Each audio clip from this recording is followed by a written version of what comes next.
tinguha na lang hangyo. Nga unta, di sila magsunod sa ako Ang imuhang minahas kinabuhi sa dihang tuana sila sa impierno, ang ilahang desire, ikaw dili magsunod, paingon dito sa ilaha. Kung naamay maimpierno sa ato, angay tananta nga maimpierno. Huna-huna lang na sa tao, samtang naa siya sa kalibutan. Pero ang tao, tuana sa impierno, ang iyahang minahas kinabuhi, dili niya gusto nga magsunod ngadto sa iya, bahala na nga mabulag sila forever. Basta di lang mag-antos, sama sa iyang pag-antos sa impierno. Ephesians 2, sa verse 8, ingon sa pulong sa Diyos, for by grace are ye saved. Past tense. Luwas na. Ang midawat ni Jesus Christ, luwas na. Sa unsang paagi nga madawat, ingon siya, through faith. Pinaagi sa pagtuo. Pagtuo lang kang Jesus Christ. Dili sa binuhatan. Dili sa church membership. Dili sa bautismo. Kung ang tao mag-expect ang iyang bautismo mo ay maghugas sa iyang sala, dili luwas. Kay nagalaom siya, pinaagi sa iyang bautismo, maoy paagi nga maluwas siya og nakatabang sa iyang kaluwasan, sa tinuod lang in siya dinhi through faith. Wala gisulti nga idugang ang baptism, gidugangan pa in siya, and that not of yourselves. It is the gift of God. Nabaptizan ko January 5, 1989. Basta guwa pa kagi panganak. Yeah? 1989. Napadpad ko sa Usami City. Wala sa plano. Ang Diyos day ang naay plano sa akong kinabuhi. Sa diyang nahuman ko og baptized, desire ako, gusto ako nga mubalik. Nganong gibaptizan ko? Sa diha nga nahibaw nako si Jesus ang nakaluwas sa ako. Sa dihang nahibaw nako nga luwas nako.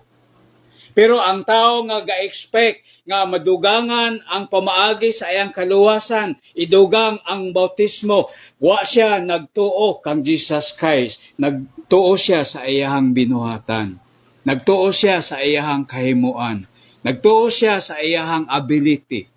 Sa unahan, ipadaya na to, mao nga giklaro dinhi in siya verse 9, not of works, dili sa binuhatan.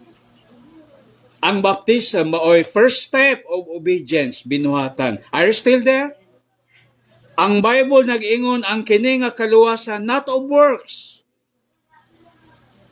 Gidescribe nga not of works kay dili man gikan sa inyong kaugalingon. Gift sa Dios ang kaluwasan, purely nga libre kay gasa sa Dios. Unsay sa una-una nimo mahitungod sa kaluwasan? Kung naa sa imong huna-huna nga ang kaluwasan something to be achieved, nga pagahimuon nako ang kaluwasan, angay nga ma-accomplish nako ang kaluwasan, meaning isip ka nga maluwas ka sa imong gumikan sa imong kaugalingon, sa imong binuhatan. Therefore, dili by faith. So, kung dili by faith, you are not saved. Kung di ka luwas, anytime kung bawion sa Dios ang imong kinabuhi, ang imperno ang kapaingnan nimo, ikaduhang kamatayon. Mag-change lang ang direction sa padulngan sa usa ka kalag kung iyang dawaton ang pamaagi sa Dios. Sa verse 12, ingon dinhi, but siya apan, sukwahe sa naandan, siya apan.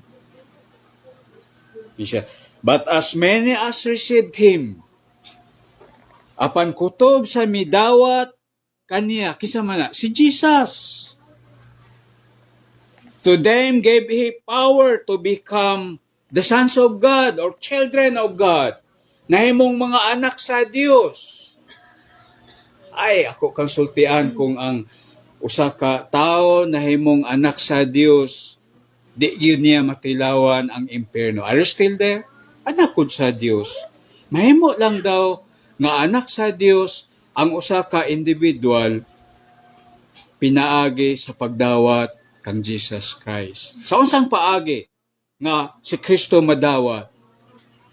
Mahawiran ba? Tanaw nato sa unahan. Ingon din kay midawat sa iya, yun siya.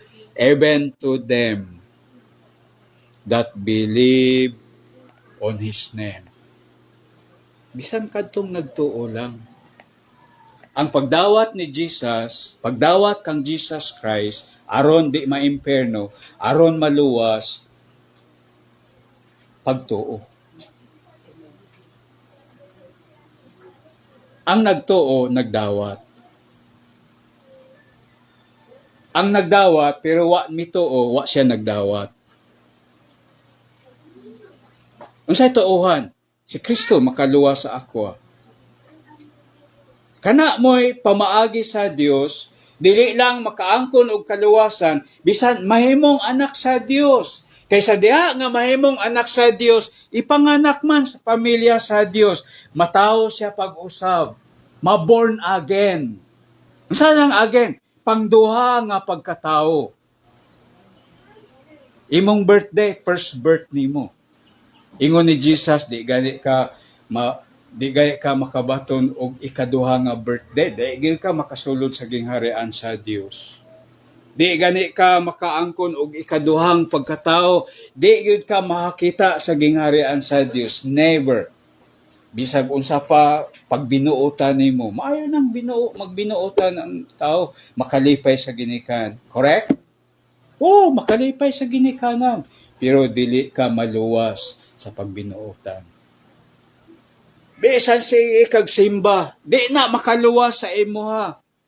Kaya ang mga tao nga tinuod nga gasimba, mga luwas na. Gapaminaw mo? Oo, tinuod na.